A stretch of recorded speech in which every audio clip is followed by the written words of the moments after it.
இன்றைக்கி சாயந்தரம் மணி பார்த்திங்கன்னா 5 மணி. மத்தியான சாப்பாடு எத்தனை மணிக்கு சாப்பிட்றோம் அப்படின்றத நல்லா நோட் பண்ணிக்கோங்க. மளிகை கடையில் எல்லாருமே நினச்சிட்டு இருக்கிறாங்க, மளிகை கடை தானே வச்சுருக்கோம், நம்ம நினச்ச நேரத்துக்கு சாப்பிட்டுக்கலாம், பிடிச்சதெல்லாம் எடுத்து சாப்பிட்டுக்கலாம் அப்படின்னு நினைக்கிறாங்க.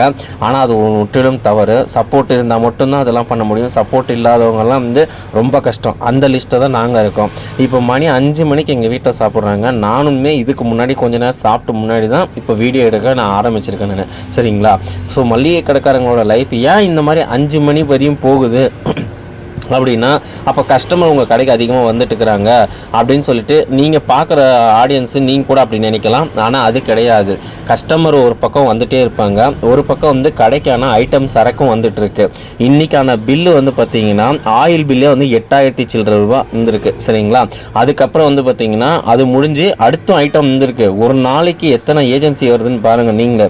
அதுக்கப்புறம் பார்த்தீங்கன்னா சன்ஃபீஸ்ட் பிஸ்கெட்டு அவங்களுக்கு ஒரு 2,000 சில்லற வந்திருக்கு.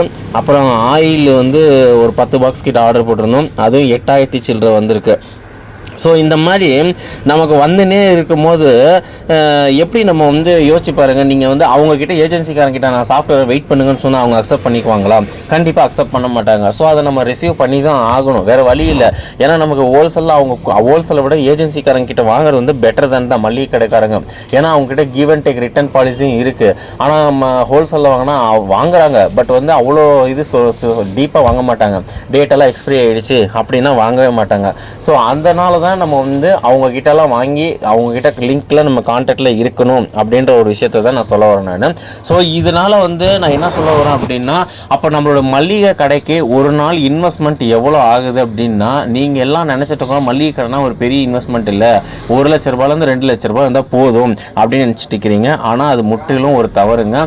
மளிகை கடைனாலே அந்த என்ன சொல்கிறது, ஏஜென்சிக்காரங்க கிட்டேருந்து ஒரு ஏஜென்சிக்காரங்கிட்டே நம்ம வாங்குறதுக்கு குறைஞ்சபட்சம் 2 நாளைக்கு ஒரு டைமோ இல்லை 3 நாளைக்கு ஒரு டைமோ, சரிங்களா? நல்லா வியாபாரம் ஆச்சுன்னா 2 நாள், கொஞ்சம் சுமாராக போகுது அப்படின்னா 3 நாளைக்கு ஒரு டைமோ நம்ம குறைஞ்சது பார்த்தீங்கன்னா 40,000லேருந்து 50,000 ரூபாய் நம்ம இன்வெஸ்ட்மெண்ட் கையில் ரொட்டேஷன் வச்சுக்கிட்டே இருக்கணும். நிறைய பேர் நினச்சிட்டு இருக்கிறாங்க 10,000 ரூபாய் வியாபாரம் ஆகுது, அப்படியே அந்த 10,000 தூக்கி அடுத்த நாள் இன்வெஸ்ட்மெண்ட்டில் போட்டு நமக்கு தேவையான 1,000 ரூபாய் எடுத்துடலாம் அப்படின்னு நினச்சிட்டு இருக்கிறாங்க. ஆனால் அப்போ அது கிடையாது. ஏன்னா 10,000 ரூபான்னு பார்த்தீங்கன்னா நீங்கள் ஒரு 8 பாக்ஸ் 10 பாக்ஸ் ஆயில் எடுத்தாலே உங்களுக்கு முடிஞ்சு போச்சு. அடுத்து உங்களுக்கு பிங்கோ, அதுக்கப்புறம் பருப்பு, அரிசி, இந்த மாதிரி ஏகப்பட்ட வெரைட்டிகள் இருக்குது, ஏகப்பட்ட இது இருக்குது. ஏன்னா மளிகை கடை அப்படின்னாலே ஒரு சம்மந்தப்பட்ட பொருள் கிடையாது. இது பார்த்தீங்கன்னா ஏகப்பட்ட பொருள் இருக்குது.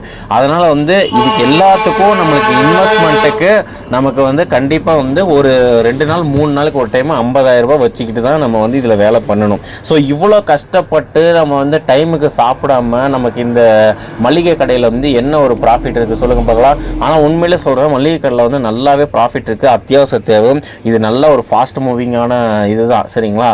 இது யாருக்கும் தேவை இல்லாத பொருள் அப்படின்றது கிடையாது. எல்லாருக்கும் தேவை இருக்குது, கண்டிப்பாக போகுது. ஆனால் என்ன ஒரு விஷயம் என்னன்னா, மளிகை கடையை பொறுத்தவரையும் சப்போர்ட்டுன்னு ஒரு விஷயம் கண்டிப்பாக இருந்தே ஆகணுங்க. பாருங்கள், இப்போ என் பசங்க எல்லாத்தையும் அடிக்கிட்டு இருக்கிறாங்க. இப்போ இவங்கள என்ன சொல்கிறது, இப்போ ஸ்கூல் லீவு, அதனால் என் பசங்க கொஞ்சம் சப்போர்ட் பண்ணி எங்களுக்கு எல்லாம் ஹெல்ப் பண்ணி அடுக்கிறாங்க. இதுவே மளிகை கடையில் இப்போ என்ன சொல்கிறது, ஒரு ஆளை வேலைக்கும் போடலாம், சரிங்களா? ஆனால் இது கல்லாப்பட்டி நமக்கு பக்கத்துலேயே இருக்கிறனால நம்ம ஒரு ஆளை வேலைக்கு போடுறது கொஞ்சம் யோசிக்க வேண்டிய விஷயமா தான் இருக்குது. அப்போ வெளியே இருக்கிற ஆளை நம்ம அவ்வளோ சீக்கிரமாக போட முடியுமா அப்படின்னு கேட்டால் கொஞ்சம் யோசிக்க வேண்டிய விஷயம்தான். அப்போ வீட்டில் இருக்கிற ஆளுங்களே சப்போர்ட் பண்ணால் நம்ம நல்லபடியாக பிஸ்னஸை கொண்டு போகலாம்.